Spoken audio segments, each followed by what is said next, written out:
Thank you, sir. Thank you very much. This presentation, role of CCUS in decarbonizing Indian cement industry. So when we say cement industry, it's not only alone cement industry. The whole cement, concrete, and construction industry should be viewed together. And cement industry is a subset of the whole value chain, cement, concrete, and construction industry. Because only targeting in cement industry, we cannot achieve the net zero emission. We will see in the presentation this statement is correct, how it is correct. So, next. Next slide.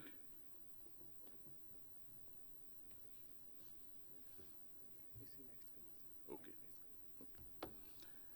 So, we all aware the Prime Minister Modi ji and its commitment during the COP21, Panchamrit, a net zero target for India by 2070, and installing non-fossil fuels electricity capacity of 500 gigawatt by 2030, sourcing 50% of energy requirement from renewable sources by 2030, and achieving carbon industry reduction by 45% over 2005. The sum of this target has been already achieved.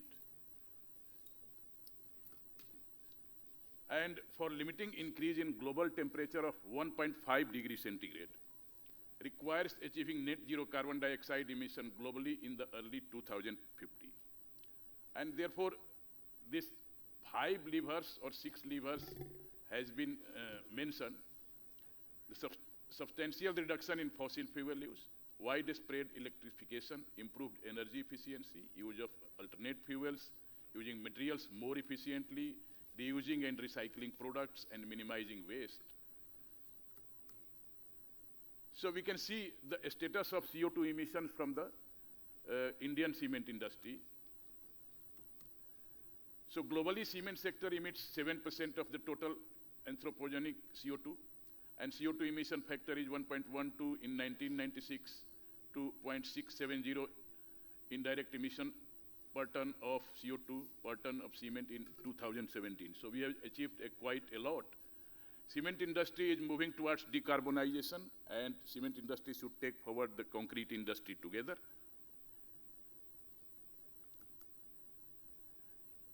So sources of CO2, we all know direct, which is from calcination in between 55 to 60%, and fuel combustion in between 30 to 35%, and indirect emission from electricity, which we are using during the manufacturing process. It's ranged in between 8 to 10%, and transportation, which is logistic, in between 2 to 5%.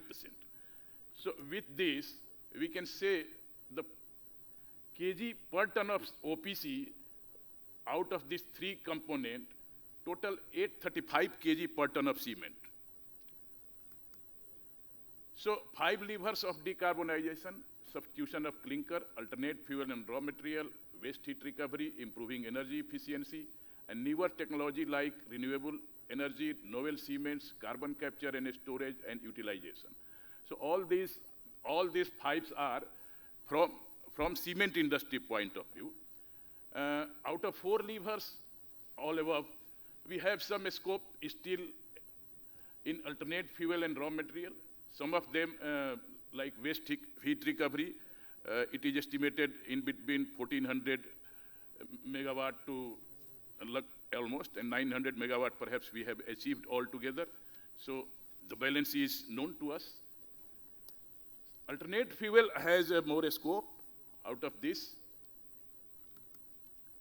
And if we are not doing anything, then it will be a scenario of 6 degree rise in temperature, we can see, and it will lead to 0.62 ton per CO2 per ton of cement. But in 2017 itself, the Indian cement industry has achieved near about 0.58 ton CO2 per ton of cement because of the component of blended cement we have been using it, right? So by 2050, in 2 degree scenario, 0.35 ton CO2 per ton of cement we are targeting. And now the new target is 1.5 degrees scenario. So we have to achieve more. So what is the industry average is? We can see the major cement producers. It is in between near about, it is less than the 582 perhaps. So if we average it, taking all other cement manufacturers into consideration. So we have achieved a lot. So, but let us see what is the potential from everywhere. So, as per GCCA report, so 11% from clinker and other clinker substitution, 9%, and this 6%. So, if we all together, from cement, it's only 25% of the reduction potential is there.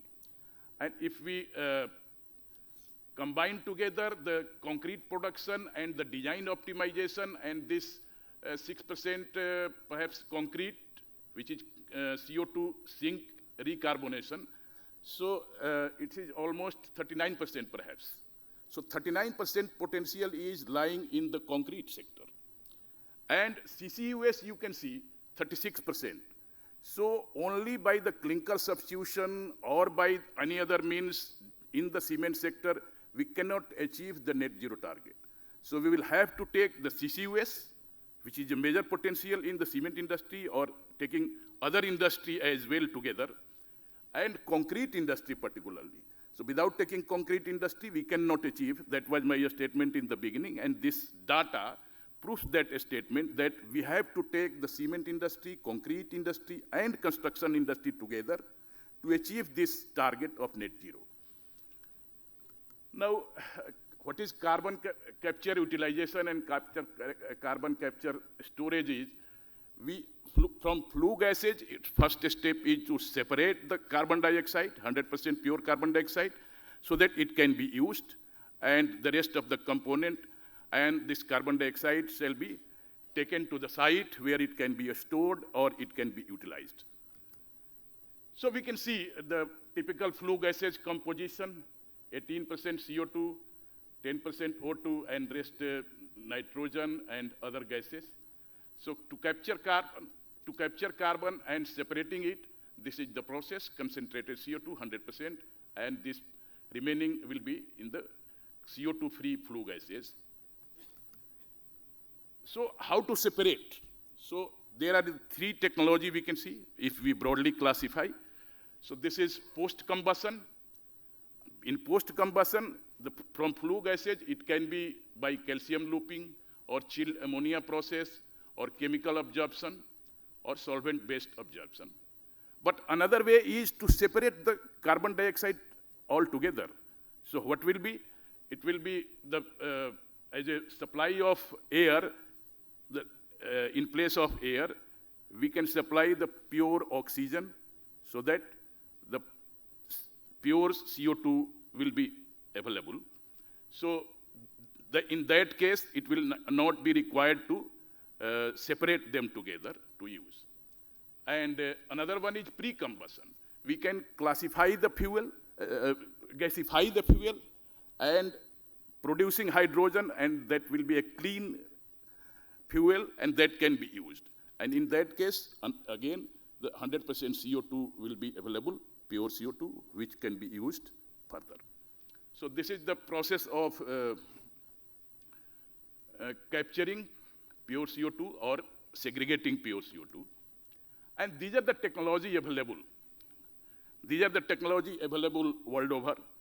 And we can see the cost of CO2 per ton of captured CO2.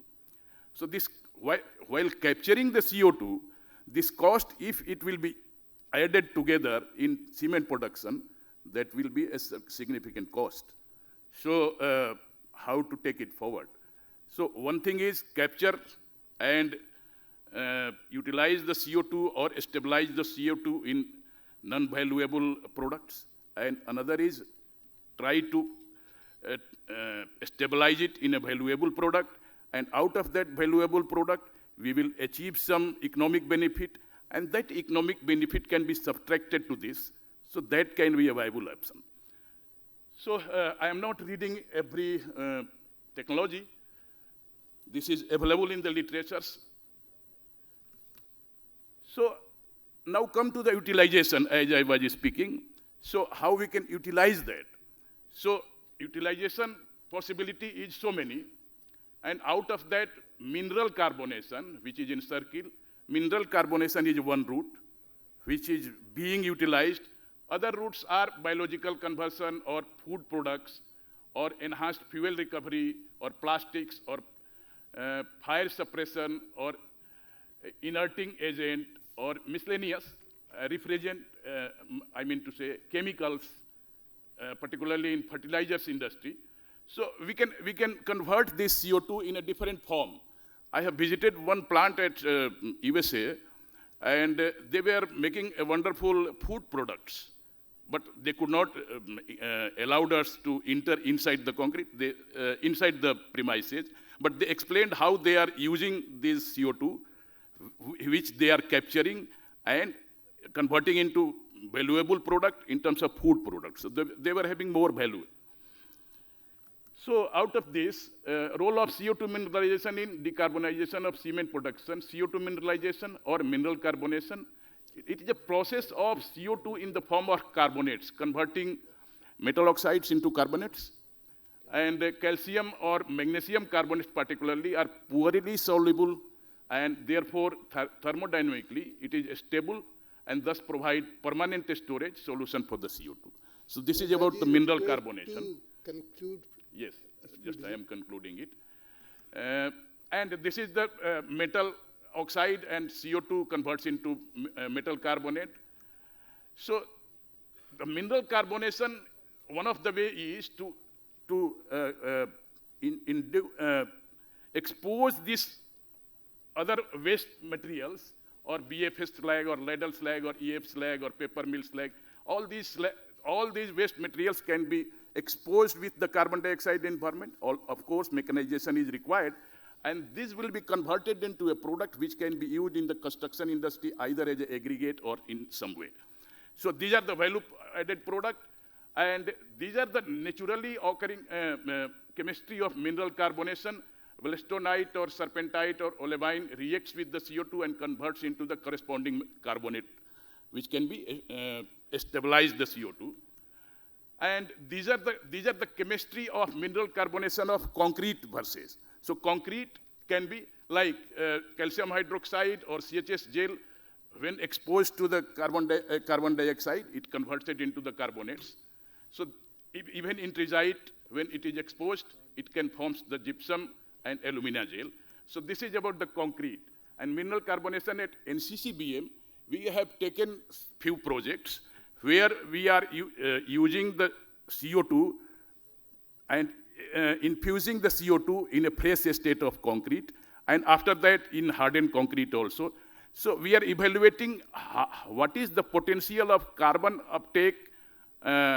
dioxide uptake in the concrete per ton of concrete. So what is that? Because without quantification, we cannot do the justice. So making a valuable product, but without accounting what is the uptake per ton of material, that is must to evaluate this. And the second project we have taken, the mineral carbonation of the waste material, as I was explaining. So these two products has been taken up at NCCBM. And these are the technology available for mineral carbonation. Again, I am not reading it because of, so these are the way forward. We should have a joint project with the cement industry, concrete industry together, with academia together also, so that we can do justice at our country level. This is required, perhaps. So thank you very much from my side. It was some of the part of literature survey and some of the what NCB is doing in these terms. Thank you very much. Yeah, thank you, Mr. Ojha, for explaining the CCUS and the research what currently NCCBM is doing. So